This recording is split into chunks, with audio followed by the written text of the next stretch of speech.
Well, here we are again, and I'm walking down towards my veggie garden because I want to put some wire around the higher area. Why? Because I was growing some corn last year and I was growing some sunflowers, and all of them got assaulted by birds. So what I've done is I've started putting wire around, chicken wire, so that small chicken wire, so that the birds can't get through. And when I get to the point of wanting to put a top on, all I have to do is put some soft netting over the top of the actual things that I'm growing, and I'll be able to stop all of the different animals from coming in at me. Now, it's really interesting that I've had to try to do this right now. Anyway, I'm going to turn it around and show you what I've been up to. Here we go. I'm nowhere near finished yet, but I've put some wire up to this pole here, and I'm stretching the wire along, and I've got to cut these guys out of here because they're in the way. So the idea is to put this up virtually 8 feet, and I'll be able to secure this side and the next side as well. It's a long way to go. As you can see, there's nice pumpkins growing here. I didn't plant them. They grew up by themselves out of the soil that I was given. But I may as well show you what I've got going here. Over the far side there, I've got tomatoes. I'm just going to step across this because it's not really disconnected. I've got some coloured silver beet there, some tomatoes, an old celery, bought from a shop, no roots on it, but I want to find out if it'll grow. As we go along here, we find that I've got a few more things growing in there. Some, I'll come back to that in a second. These are the zucchinis starting to grow here. There's also packed in across here some cucumbers. And as we go through, we come through to virtually a failed section of zucchinis. The golden zucchinis, only 1, 2, 3, 4 came up, and more cucumber. But look at my tomatoes here. They have gone absolutely crazy in this new soil.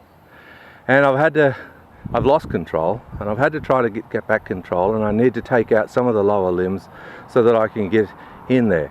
I put in 4 rows. I think I should have only put in 2 and grown things in the front, because it's going to get hard getting back there. But I'm tying them up to the fence at the back section, and look at how high these, what are called pineapple tomatoes, are growing. Now they're going to be a small one, but there's some Romas and there's some Grosslisi and some others. And as I swing around, you'll see here that I've got a whole stack of tomatoes coming on. I planted 150 seeds just in case they didn't come up, and I'm spreading them around the yard. But these are the mainly taller ones here, and the small bushy berry types, they're going to go in other areas. Now, part of the reason I had to start doing the second part of the fence is, if you look along here, you'll notice that my purple king beans, oh, I've broken one, but they're coming up to the top, and I'm going to have to get the second section going. Here are my sunflowers, all growing beautifully. There's 2 different varieties. This is ones that came from with layer pellets, and I bought them specially because they were an oil-based one. And over here is some that I bought from the Diggers Club, multicoloured ones. So there'll be a few varieties in there. And as I swing around, you'll see I've got a few tomatoes growing down the bottom there. But look at the corn here. Now this is corn I grew last year, and I took some seed, and these ones are growing beautifully. In the middle is a patch. This patch is not growing all that well, and these were the better looking corn seeds that I had. But over here there's 2 or 3 other smaller ones that I gathered as well, and they're coming along quite nicely. A couple of zucchinis in the background there, and some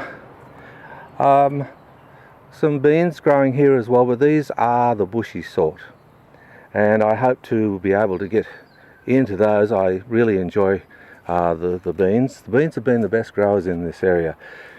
Behind there is some capsicum, I believe, and I'll be having some of them pop up. They'll be there more permanently, possibly stay for a few years, whereas most of the other is transient. Across the front edge here is my beetroot crop, and way down there I have 5 lettuce growing, maybe 6. And we'll see whether I can get anything. I usually fail with my lettuce. They usually go to seed too early on me. Anyway, that's what I'm doing at the moment. Oh, this is a method of growing your tomatoes from the laterals you throw away. And basically I used to put them just in straight water. But this year I'm going a bit further. I'm putting them into soil which is in water. And I find that they root very quickly. Instead of planting a tomato and having it come up after 3 weeks, in 3 weeks' time I actually have a plant with roots. Now, this one that I'm picking up right now, he's rooted. He's ready to put in the ground. I put a bit more soil on the top and was just watering him then, but he's a beauty, and he's one of the yellow pineapple ones. We'll see what happens in the very near future with them, but I've got to find a space for them. Anyway, I've got to get back to my fencing. Oh, by the way, this is a plant that I grew from seed, and it's a pawpaw. What sort of pawpaw is it? I'm going up to the top now. This is a red pawpaw that I've grown from seed. I had to go over to a male plant over there and self-fertilise, and these grew last year. And I'm hoping that I'll be able to get a few more growing around the yard. In fact, there's one right there. And if that's another female, I'll be very happy. But I don't mind growing the pawpaw. My wife loves them, so that'll be something for her to enjoy over time. Anyway, that's my veggie patch, and I'm hoping that I'll be able to plant some more stuff in here soon and grow a little bit better than I used to grow it down in the back corner, where I failed constantly. But right now, I'll see you later. Don't remember to subscribe, and I'll see you around. Bye for now.